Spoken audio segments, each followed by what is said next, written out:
Ekonomi yok ki ekonomi. Şimdi diyelim ki İsrail ile İran savaşıyor. Türkiye'nin ekonomisi batıyor. Yani mazot dünden beri 56 lira oldu. Yani biri orada öksürse Türkiye'nin ekonomisi batar. Türkiye'nin siyasal sistemi değişmiş. Türkiye artık bu saatten sonra bu ekonomiyi bu şekilde düzeltemez. Vallahi ekonomi batmış. Ne olacak? Tek çözüm erken seçim. Vallahi bunlar savaşıyorlar, arada biz yanıyoruz. Evet. Olan Türkiye oluyor. Yazık günah. Türkiye kadar güzel bir ülke yoktur dünyada.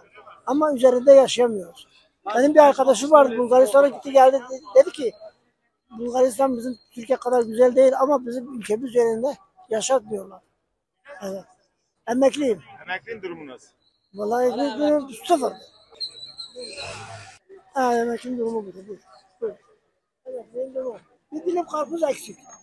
Sadece bir dilim karpuz eksik. Ben 70 yaşına gelmek üzereydim. Benden öncekilerden de durmadım. Domates tavayla, karpuz dilimle, patates tavayla satılsın. Arkadaş böyle olmaz. Yetti artık. İşler çok kötü. Ekonomi berbat. İnsanlar telefon alamıyor. Ancak ev geçindirmekle uğraşıyorlar ki onu da yapamıyorlar. Hayırlısı diyelim. Arabalarımızı getirmiyoruz artık. Kapıda düşen satacağız, satamıyoruz. Çok zor şartlar altında yaşamaya çalışıyoruz. Bu son İran-İsrail savaşında nedense çok etkilendik. Bizimle alakası olmadığı halde. Yakıtlar 50 liraya geçti, dolar uçuyor. Telefonlarda çok ciddi bir maliyet var. Sattığımızı yerine koyamıyoruz. Bugün yarın düzelecek ama düzelmiyor. Daha kötü olacak. Ekonomi çok kötü gidiyor. Ne olacak sonumuz? Allah hayretsin diyorum. Ya şöyle düşünüyorum ben. Oradan sonra eğer bizi vurmazsa çok iyi olur diye düşünüyorum. Temennim bu yüzünde. İsrail'de, İran'da savaş oluyor. Biz ekonomik olarak çöküyoruz. Berbat. Ne olacak? Böyle gider. Vahim bir durum yani. Berbat bir durum. Çok çok kötü olur böyle. Giderse insanlar artık ne bileyim durum kötüye gider yani. Arabası olan zaten mümkün değil. Bilemem. Ha geliri çok olan belki. Biliyorsun ülkede iki tabaka insan. Biri çok zengin, biri de çok fakir. O fakir gitti, zengin yine binebilir. Orta sınıf kalmadı. Yok. Öyle sınıf yok. Ya aşağıdasın ya yukarıdasın. Rızası için sıfırdan büyük tüm bağışlara ihtiyacımız var. Beni görmezden gelmeyin. Böyle zamdan zam. Hani Tayyip Erdoğan her zaman zam yapıyor. Bu zamın üzerinde insanını nasıl geçimini sağlayabilir? Senelerdir onların bir açıklaması vardı. Özellikle Davutoğlu, özellikle hatta Tayyip Erdoğan'ın ele açıklaması. Biz indirimi yapacağız. İndirim yapmıyor ki.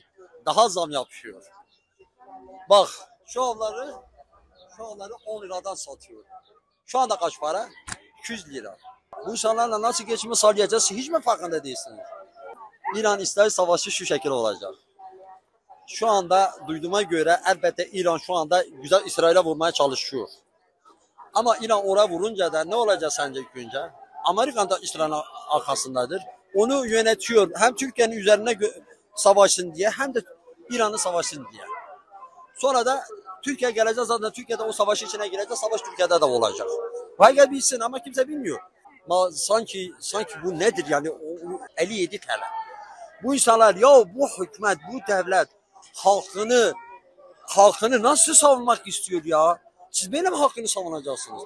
Hey siz böyle hakkını savunuyorsanız o hak savunmak değildir. Halkın düşmanısınız. Hak düşmanı diyelim size. Hak savunması, hak dostunu demem. Cumhurbaşkanı diyorum. Sen bu insanlardan ne istiyorsun? Bu kadar zam üzerinde zam yapıyorsun. Bu kadar her şeyi kışkırtıyorsunuz. Ne yapmak istiyorsunuz? Sizin yapacağınız nedir? Ben bir açıklama söyleyeyim. Erdoğan'ı tek yapmak için, Erdoğan'ı şu anda senelerdir bu başbakanı hatta cumhurbaşkanı devam etmek istiyorsa bu saatten sonra milleti rezil etmeyecek.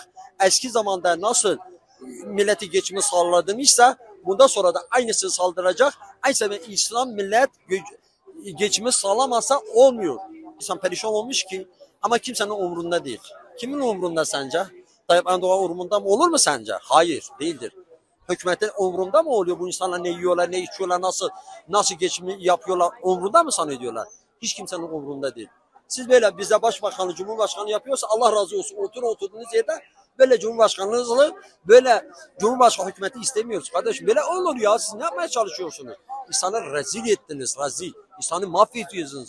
Atı yapılacak insanın gücü kalmadı ya. Bu zamın üzerinde zam yapılıyor. Her şey, insanlar belki çoğun insanların evde açtır. Kimin umurunda? Hükümet umurunda var mı? Sayın Cumhurbaşkanı sen umurunda var mı zannediyorsun? Gel dolaş, gel eve git. İnsanların da tebrilde olduğunu bir öğren bakayım. Çünkü ben bir şey alamıyorum. Niye alamıyorum? 10 liralık havlu, 200 liralık havlu alıyorsam, satıyorsam %200'den fazla üzerinde zam gelmiş. %100 de değil, 200. Peki ben ne alabilirim? Nasıl kendime bakabilirim? Nasıl bu insanlar kendine bakabilir? Nasıl bu gençler, bu yaşlılar, bu analar, bu babalar nasıl kendine bakabilir? Tayyip Erdoğan eğer sen umurundaysa bunu bir su dökeceksin, bir el atacaksın. Bu zamı biraz önce durduracaksın, bu millet kendine bakması lazım. Savaşı bırakacaksın bir kenara. Savaş senin işin değil. Hakkını sen ilk önce halkın üzerine dur. Hakkını yerine getir. Ne savaşta karışıyorsun sen? Gidip İsrail'e, İran'a vurmuşsa bu savaşlarda elbette biz de istemiyoruz. Bu savaşı olmasını istemiyoruz.